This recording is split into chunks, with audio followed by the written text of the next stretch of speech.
Does this show up for everybody? Can you see it all right? There seem to be some gray areas floating around, but There's gray areas for You've got us in a gray area, Press. you just got rid of one. I don't know what you did, but Okay. Is the other one this one that's moving around? well, it is what your pointer is on one. Yes. This is the toolbar for Zoom, and I wonder how to get rid Maybe it'll disappear when you advance the slide. I don't know. of. No. Well, that's stupid. Zoom. Hide video panel. No, no, I don't want that. Oh my gosh.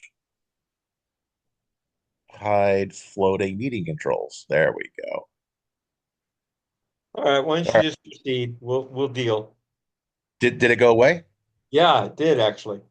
All right, Uh, cool. I two, figured it. two, two of them went away, and there's still one in the upper right.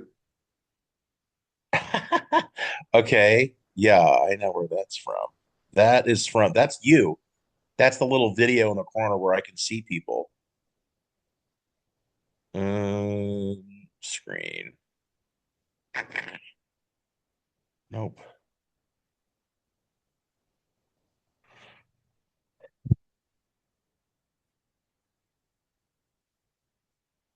Okay. Well, hmm.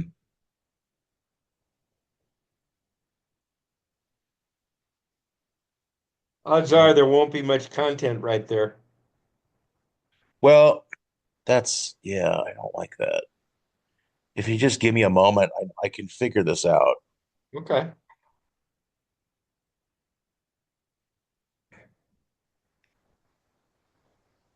Show presenter view? No, I don't want that.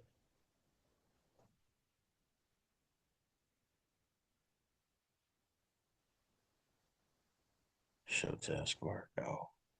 You just grayed out everything I grayed out everything. with show presenter view. Okay.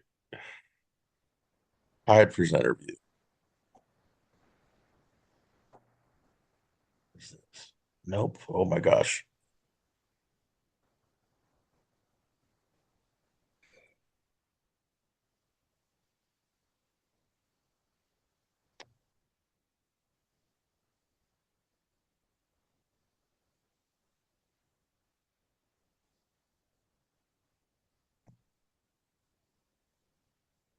Okay. Okay. Did I do it? You got one gray area in the middle. There it's gone. You did it. Whatever Oh, you it's did. gone. Yeah, it's clear now. Oh my God. All right. Well, talk about humility and being humble. Okay. So I'm going to talk about humility as a clinical skill. And I've made this nice secondary title of moving beyond expert to collaborative curiosity. I like it. Oh my God. Why is this not advancing? Okay, I'm about. This is the dumbest thing ever. Dear Mr. and Mrs. Zoom, I don't like your meeting controls. Okay. Um, so just as an initial reflection, I just want to ask everyone here, why does humility matter in our work? And how does curiosity change the therapeutic encounter that we have with people?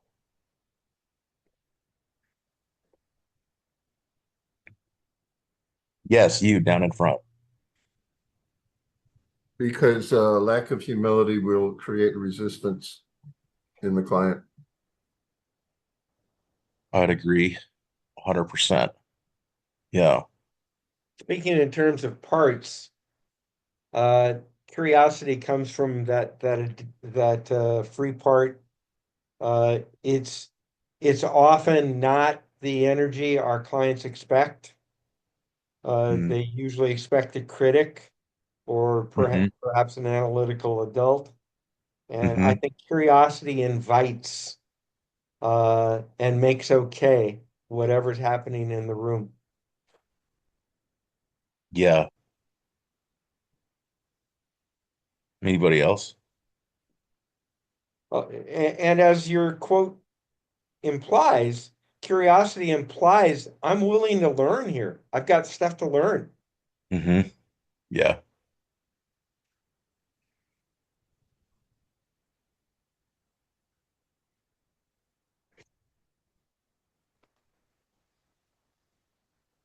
Wow, this Darren, is.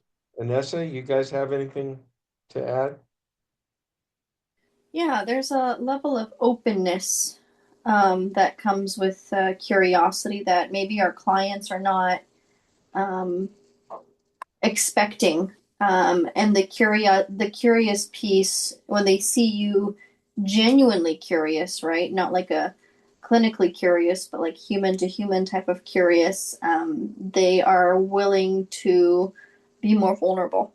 And Hmm. vulnerability, you realize, oh my gosh, you either didn't have the person right, didn't have the information right, and this the work becomes much more real um, when the client can sense that they are in a place where they can be themselves, show up as themselves, and somebody will accept them, right? Be curious about their experience in a way that maybe others haven't been. Yeah. Yeah. Well said. Um, John I, has his I hand up. I can't see when people raise their hands. Please Yeah, Oh, okay. I just jump in. Yeah, I'll just jump in. The opposite of humility would be a proud know-it-all kind of attitude. Yeah. And some people will run from that. Some clients will run from that. Some will say, maybe go for it and say, okay, here's somebody who knows a lot and I can learn from them. But some Yeah. people will say, this person is acting as if they have all the answers. And this is a problem that I've struggled with for decades, maybe, and I've not made any progress. So, what Mm. makes this clown think he can solve it easily, or that it's an easy thing, or he's got all the answers? So, a lot of people will run from that kind of attitude. yeah. Absolutely. I'll also just kind of rhetorically ask, I mean, how much humility do we see in our day-to-day life? I don't see a whole lot Uh, out there in the world. So it can be refreshing for our clients to Vanessa and experience John that. both have their hands up. Okay, yeah, just jump in, guys. Yeah, so this topic of humility is quite, as you mentioned, Price, is quite foreign, I think, to us in the outside world unless you are looking from it from a like a religious perspective, right? Either from Christianity or maybe even Buddhism, of humility and being humble. And so we don't see that much in practice unless we are clinicians, right? Or we are in care and service to other people. We don't actually, I don't think the last time I've heard the word humble or humility in any context outside of therapy. So that's quite interesting. Hmm. Hmm. Good reflection. Anybody And else? exceptions, I would say doctors in general are not particularly humble, Nope. with exceptions, but Nope. they they are driven by they absolutely have to know the right answer through med school, and that generally provides doctors uh, that pronounce things versus collaborate and are in search of. Now, I Hmm. just made a huge generalization there. There are probably lots of doctors that collaborate and are humble, but I haven't seen many of them. I haven't seen many myself either, and my life was highly medicalized for a long time. Um, and I this is something that I also hear from my clients that, my doctor doesn't even listen to me. Yeah. Well, that's disappointing. It doesn't feel good. Um, so yeah, it matters, especially in our work. Can I move on, or do people have more to say? Oh, I see no hands up. Okay. So here's the learning objectives as I want to just get this across today, in the next half an hour. I want to define clinical humility and distinguish it from insecurity. Oh, good I point. want to identify how the expert stance can get in our way as therapists. And I want to just throw out some strategies for collaborative curiosity. And I want to reflect on personal areas of bias and growth in ourselves. So, a stance of openness, curiosity, and acknowledgement of limits defines humility, and it balances confidence with receptiveness. And it also invites co-construction of meaning with the client. I often say that to my clients. I will say we are little meaning making machines.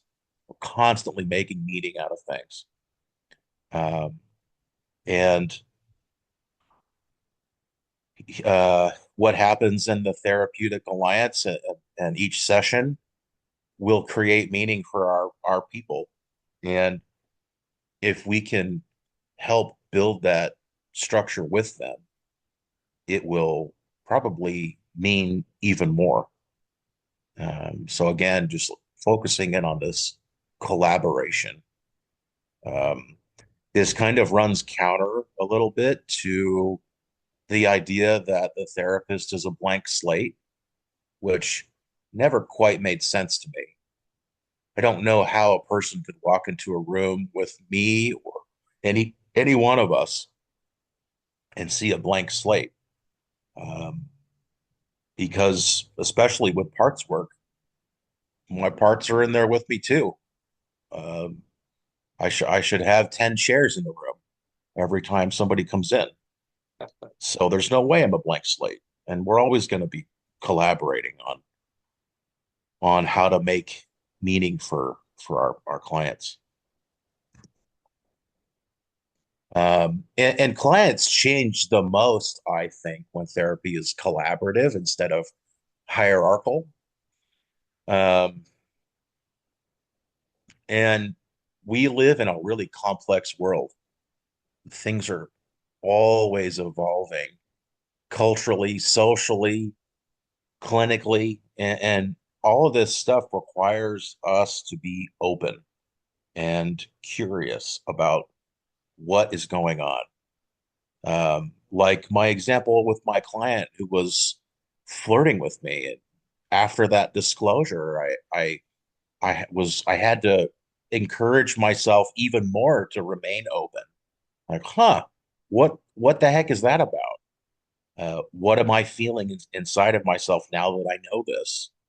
Um, and I think in general, humility is going to strengthen the alliance, and it will reduce resistance, and it also models growth.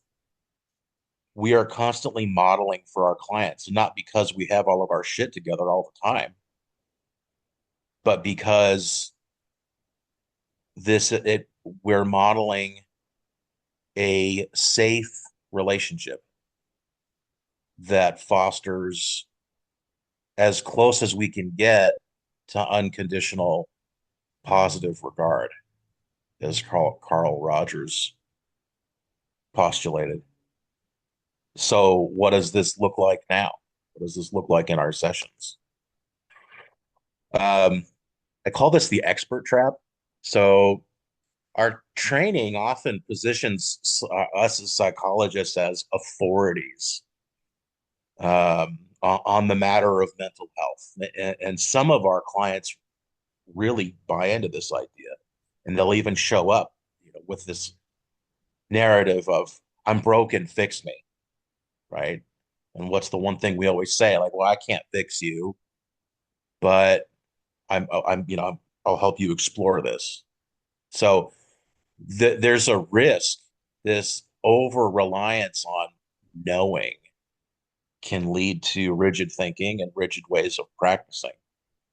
Chris, you made a great example of with medical doctors. And in that realm, knowing what's happening to a person can mean the difference between life and death. So there's even more at stake, right? Yep. Um, but this can absolutely happen in us too. Knowing when somebody is suicidal or not can mean the difference between life and death. Knowing what diagnosis they meet the criteria for can have huge impacts in their lives. Um, my work in the forensic realm, I wield a tremendous amount of power. And so I have to be certain sometimes. I have to know what I'm saying, or I have to know what I'm about to say about this person's prognosis, or whether or not I think that they're going to be restored to competency to re-enter the court system. But there's a balance to be had. I must always remain curious despite this pressure to know. Um, but this overconfidence can really overshadow the client's voice, and they can revert back to just being here to be fixed. Like the example I gave about, I have a client right now that he doesn't trust doctors anymore because they don't listen to him. At least that's his perception of it. They don't listen to me. Why should I even bother?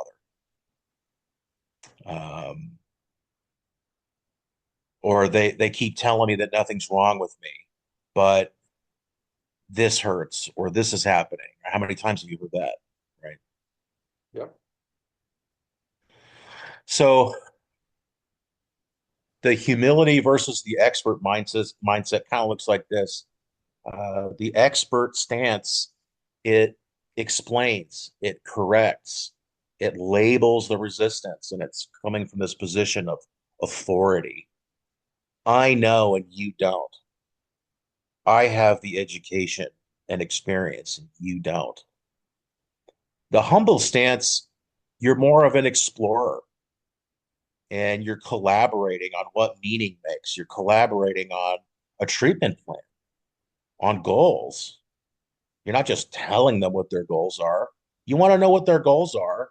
And you're also going to incorporate your years of experience and education to maybe hone in on those goals or maybe help redefine them or narrow them down a little bit.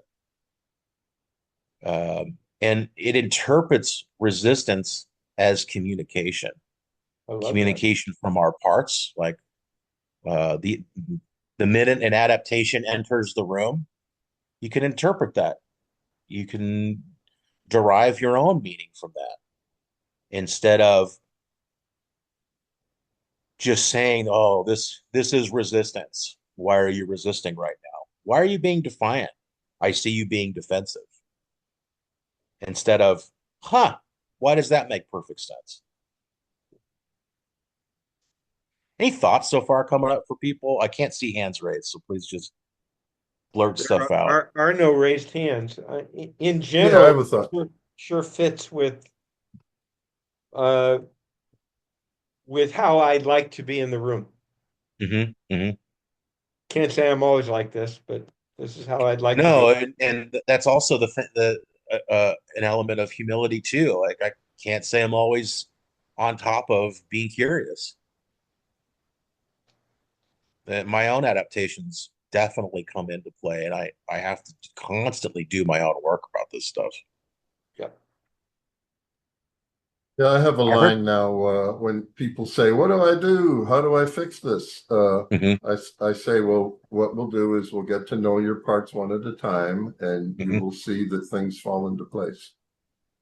Yeah, I like Uh, that. great photographs, by the way, Oh yeah, Price.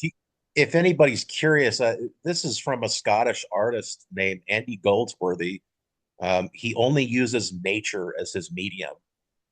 if anybody wants to see a really great documentary with fantastic music to go along with it, you can check out Rivers and Tides. Um, it just follows him around as he makes art and he explains his philosophy. Uh, it's truly amazing, and I will just watch it to just kind of calm down sometimes. Yeah, but thank you. I'm glad you like it. Yep. It's All of the images in here are actually from Andy Gold, really, because I love this guy so much. I think he's still alive. So okay, this is the a bit of audience participation. I guess I want you to think of a time when a client taught you something significant, and you can either write it down or and not say anything, or you can write it down and say something, or you don't even have to write it down. But I want you to hold that moment in your mind of when they taught you something and what allowed that learning to happen, and how did your stance shape the process?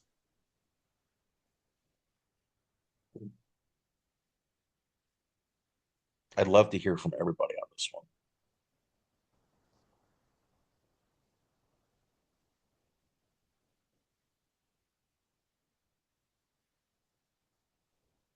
I would imagine we could open it up it doesn't have to necessarily be a client. We have a couple of folks here that don't have a lot of client experience, but a hand up, Sure. Nessa. This came up quite recently in my other supervision, my other work that I do parallel to this. I had a situation with a client that kind of left me questioning my ability as a therapist to assess for safety and risk. And in that process, there was some rapport that was ruptured. And I think that one of the biggest things that I learned, or as I am in training, as we continue to be and to see clients, I think one of the biggest things that we learn is that when we are humble, we are able to change ourselves and our perspectives, right? When we are truly able to reflect on the progress that we make with people, with clients, and to take a look back and see, okay, maybe I'm not doing something correct, or maybe this way would have been better, and that wouldn't have happened. And it's during that place or that piece of reflection and humility where you truly, I'm like, okay, this is what I will do next, or this is what I will try next. And I think only through humility are we able to say, you know what, I was wrong. Let me try something else. Let me be open to something else in order for other folks to maybe not experience us that way as therapists, or even, just progress in therapy a lot quicker. Because maybe something that we're doing is deferring them from their progress and things like that. Mm, yeah. Thank you for sharing that. I remember my second client was a 30-something-year-old man that lived at home uh, that was schizophrenic. Um, and he lost touch with reality sometimes. Uh, and I remember um, being rather pedantic with him. And he looked at me and said, "Chris, I'm schizophrenic. I'm not stupid." Yeah. Um, and uh, very much kind of woke me up from the Hmm. place of I've got a hard client. I got to know what's going on. I did all this Hmm. studying on schizophrenia, and here I was telling him about his disease, about his Yep. disorder, uh, and uh, he came right to the point. And I would say uh, I was open enough to thank him. Thank you for calling me up short. And I got very real with him on, all the studying I'd been doing in preparation to be a good therapist for him. Um, so at that point, we became collaborative, much more collaborative, and I think he trusted me a little bit more. That's a great example. I'm not stupid. I'm schizophrenic.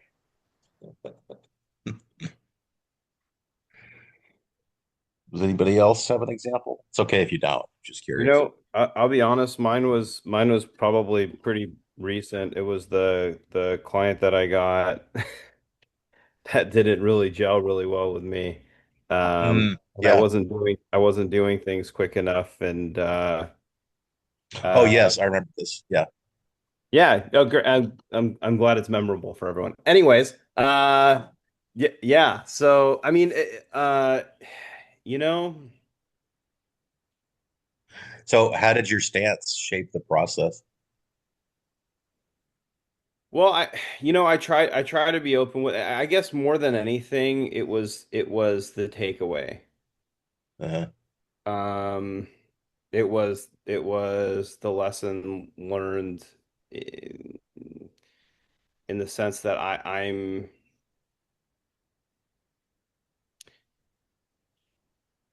know I have a lot of growth and learning to do, and at the same time, I also need to learn how to adapt, um, and quickly recognize uh, uh,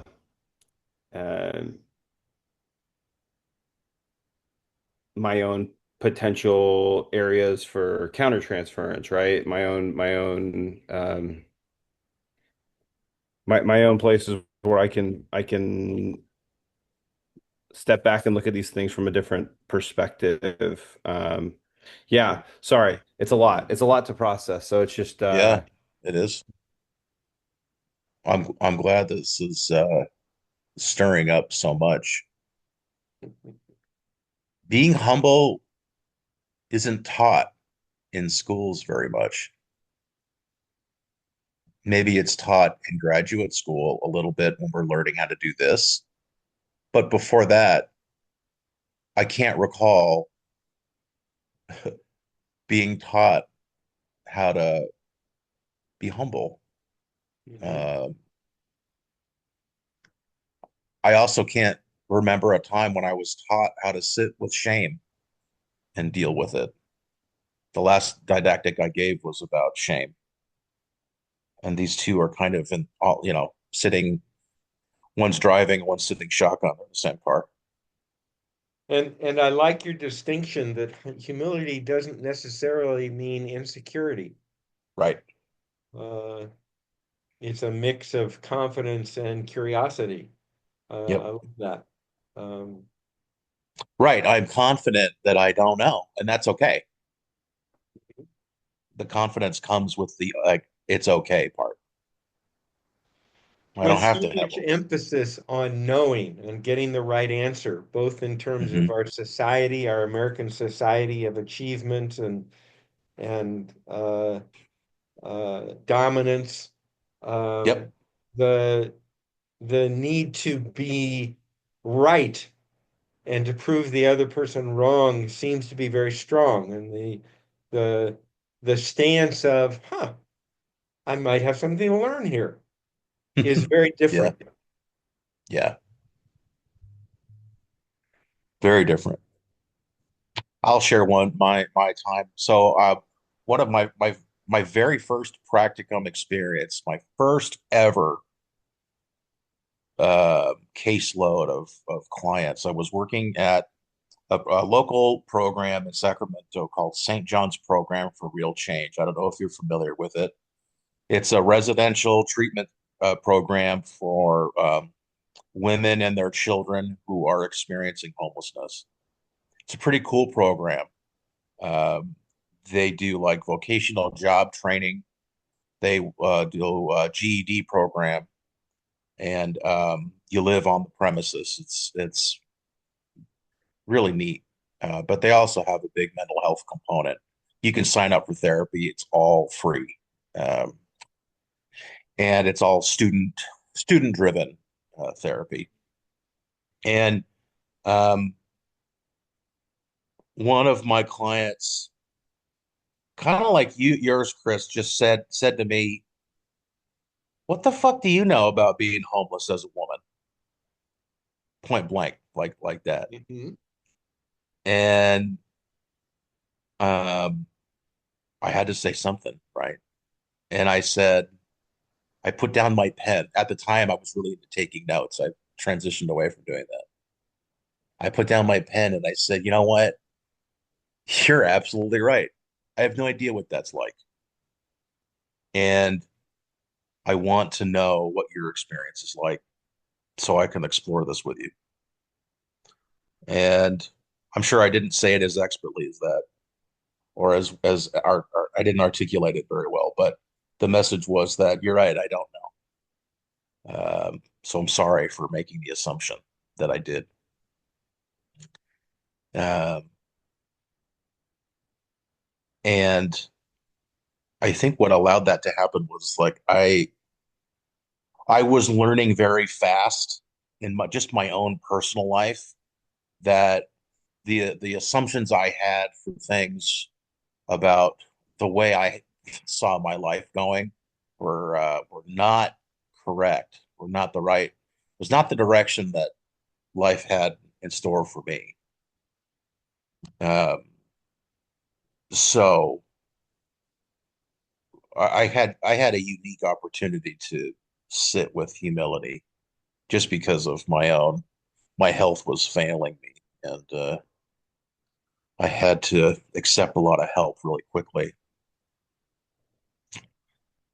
But I'm gonna move on, okay? Yep. Okay. So some barriers to humility. There's this myth of confidence, this competence, I mean, this pressure to know. And um, we live in our society is goal driven, right? We gotta know, we gotta win, we gotta be on top. If you ain't first, you're last, this kind of thing. And we've got all these biases that can enter into our therapeutic environment, get confirmation bias, this overshadowing of we have to diagnose. Thank you, insurance companies, for that. And just general like overconfidence because we're taught that we're the experts. And we've got all these power dynamics at play too, that are cultural and social and professional. This client that was flirting with me, one of the first few sessions she had was she was she was saying that she goes, "You're in control, you're the doctor." And I kept saying, normalizing, "You're in control here. I want you to feel like you get to decide how your therapy gets to go, not me." And Chris, you always say that our clients provide the content, we provide the structure. Mm. So bring in your two by fours and your rebar and I'll make something out of it. Okay. And took her a minute to actually accept that. But these power dynamics are a big deal. People have their own assumptions about what they are too. Sometimes, fairly regularly, I say to clients, like sometimes when they ask me a question about themselves, I say, I'm just a dumb doctor. I don't know. You're the one who knows. Yep, You're the patient. You're the one who knows the answer to that. You're yep. the expert on you. You're the expert on you. That's right. Um, so another just self-auditing exercise. You don't have to do it right now. If we had more time, I would encourage that. But what's one area you're confident in? What's one thing you're not so confident in? And how do these influence your therapeutic stance? So I got some strategies I can throw out there for you. So that instead of saying, well, this is likely to do with X, Y, and Z, You can change that to, I wonder what this means to you. Could it be that dot, dot, dot, right? Why does this make perfect sense? You can invite collaboration. Well, here's one way to see it. Does that resonate? They might say, yeah, or they might say no, but maybe it's this. And it'll just motivate the conversation more. Normalize not knowing. I don't have the answer, but let's explore it. I'm here for I it, like that. showing up for it. And ask yourself, what assumptions am I making? Treat this kind of countertransference as data. Um, this one's particularly important to me because these assumptions can creep in without me even realizing. I might be assuming that this person is a jerk. Um, and I have to stop and go, wait, what the heck is that about? So, case example, um, I'm not pulling from a particular, lived experience here, but the example I came up with was a clinician is treating a client with a background that's unfamiliar to them. Sessions drift towards topics where the clinician feels more skilled or knowledgeable, and the client disengages. So where is expert mode showing up? Well, the expert mode is showing up in driving the session more towards where you're comfortable in. Well, I know better, and this is what I know about, so this is what we're going to talk about. Yep. How could humility shift that course of therapy? Just a question for the group. What do you think? Well, that It sounds could like a be therapist who has a big teacher part who wants to teach Yeah, the client, and yeah, clients will run from that sometimes. certainly. asking the question, how we doing here? Are we talking about the things you need to talk about? Yeah, that's a big one. What do you think? Some sort of check-in with what we're doing. That's a regular thing, I think, with therapy can be a regular thing of are we getting at the stuff you feel we need to get at? Yep. Here's what I see. What do you see? I have a colleague, she's very CBT oriented. She, at the end of every session, she has her clients rate the session from 0 to Wow. 10. Now, I That'll wouldn't necessarily take that stance, works for her, but that's one option, right? Checking got in. about Yeah, 2 minutes. yeah, Okay. I see a problem with that. What if your client thinks you're a horrible therapist and doesn't want to tell you? If Yeah, if if you insist that they tell you, you've put them in an impossible situation. yeah.